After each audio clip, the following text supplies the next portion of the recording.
പറഞ്ഞുകൊണ്ടിരിക്കുന്ന ഏക സിവിൽ കോഡുകളും അതുപോലെ മറ്റ് പ്രശ്നങ്ങളുമെല്ലാം പൊന്തി വരുന്നതും യഥാർത്ഥത്തിൽ ഇസ്ലാമിനെ സംബന്ധിച്ച് പഠിക്കാത്തത് കൊണ്ടാണ്. ഈ വർഗീയമായി മുസ്ലിം സമുദായത്തിൻ്റെ പേരിൽ ആരോപിക്കപ്പെടുന്നത് ഇസ്ലാമിനെ പഠിക്കാത്തത് കൊണ്ടാണ്. ഇസ്ലാം എന്ന് പറയുമ്പോൾ മുസ്ലിം എന്നത് ഒന്ന് വേർതിരിച്ച് നിങ്ങൾ കാണണം. അതായത് ഇസ്ലാം മതത്തിൻ്റെ നിയമവും ഇസ്ലാം അംഗീകരിച്ചു വന്ന പദ്ധതിയുമാണ് നാം പറയുന്നത്. ആ കൂട്ടത്തിൽ ഏതെങ്കിലും ഒരു മുസ്ലിം ഇസ്ലാമിൻ്റെ നിയമത്തിന് വിരുദ്ധമായി ചെയ്താൽ അത് അദ്ദേഹത്തിന് മാത്രം ബാധകമാണ്, അത് ഇസ്ലാമിന് ബാധകമല്ല. ക്രൈസ്തവ സമുദായത്തിൻ്റെ നിയമത്തിന് വിരുദ്ധമായി ഒരു ക്രിസ്ത്യൻ സഹോദരൻ ചെയ്താൽ അത് ആ മതത്തിൻ്റെ തെറ്റല്ല, അദ്ദേഹത്തിൻ്റെ തെറ്റാണ്. ഹൈന്ദവരുടെ തെറ്റല്ല, ക്രൈസ്തവരുടെ തെറ്റല്ല, മറിച്ച് ആ വ്യക്തിയുടെ തെറ്റാണ്.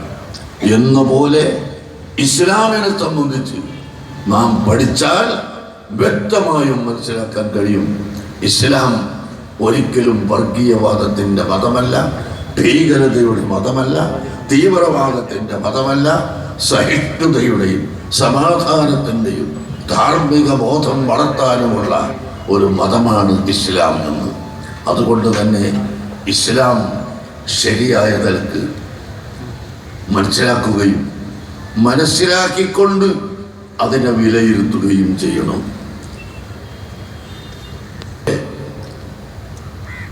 ചിലര് ശരീഅത്ത് സമ്മേളനത്തിൽ കയറി നിന്നാലും അവിടെയും മറ്റു ചിലരെ ആക്ഷേപിക്കാനാണ് അവർക്ക് സമയം കണ്ടെത്തുന്നത്. അതാണ് നമ്മൾ കണ്ടുവരുന്നത്. അങ്ങനെ അങ്ങും ഇങ്ങും ആക്ഷേപിക്കുന്ന ഒരു സമയം ഒരു സന്ദർഭമുണ്ടായാൽ ഇവിടെ സമാധാനം ഉണ്ടാവില്ല. അങ്ങനെയാണ് നമ്മൾ കണ്ടുവരുന്നത്. അതുകൊണ്ട് മതത്തിൻ്റെ കാര്യം മതപണ്ഡിതന്മാർ മാത്രം പറയുക. മതപണ്ഡിതന്മാർ പറയുന്നത് മറ്റുള്ളവർ സ്വീകരിക്കുക. അതല്ലാത്ത പക്ഷം ഇവിടെ അപകടമുണ്ടാകും. അത് വളരെ സൂക്ഷ്മമായി മനസ്സിലാക്കുകയും മതപണ്ഡിതന്മാർ യോജിച്ചുകൊണ്ട് ഈ കാര്യങ്ങളെല്ലാം സന്ദർഭോചിതമായി പറയുകയും ജനങ്ങളെ പഠിപ്പിക്കുകയും, അത് പഠിപ്പിച്ചാൽ ജനങ്ങൾ തീർച്ചയായും പിന്നാലെ വരും, ജനങ്ങളതിന് പിന്നിൽ നിൽക്കും. അതിന് അർഹതയില്ലാത്തവർക്കായിരിച്ചെന്ന് പറഞ്ഞാൽ അതാണ് ഇവിടുത്തെ ഏറ്റവും വലിയ ബുദ്ധിമുട്ട്. മതം പഠിക്കാത്ത ആള് മതത്തെ സംബന്ധിച്ച് പറഞ്ഞു, അത് കുഴപ്പം വന്നാൽ സ്റ്റേജിൽ വന്ന് പ്രസംഗിക്കുന്ന ആളല്ലേ എന്ന് കരുതി ആളുകൾ പെട്ടുപോകും.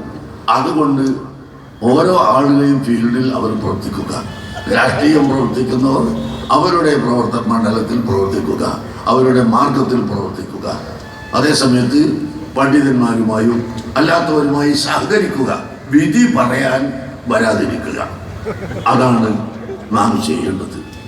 അങ്ങനെ പണ്ഡിതന്മാരും നേതാക്കളും രാഷ്ട്രീയ പ്രവർത്തകരും മുസ്ലിങ്ങളും ഹൈന്ദവരും ക്രൈസ്തവരും മറ്റേത് മതസ്ഥരുണ്ടെങ്കിലും എല്ലാ മതസ്ഥരും യോജിച്ചുകൊണ്ട് നമ്മുടെ ഈ രാജ്യത്തിൻ്റെ സഹിഷ്ണുതയും സമാധാനവും നിലനിർത്താൻ ഒന്നായി പ്രവർത്തിക്കണം എന്ന് മാത്രം ഈ സമയത്ത് ഞാൻ അഭ്യർത്ഥിച്ച് എൻ്റെ വാക്കുകൾ അവസാനിപ്പിക്കുകയാണ്.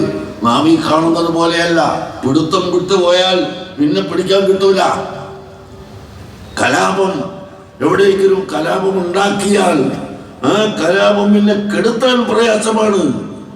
അതുകൊണ്ട് ഏത് കലാപവും ഉണ്ടാകുന്നതിൻ്റെ മുമ്പ് അത് സൂക്ഷിക്കണം.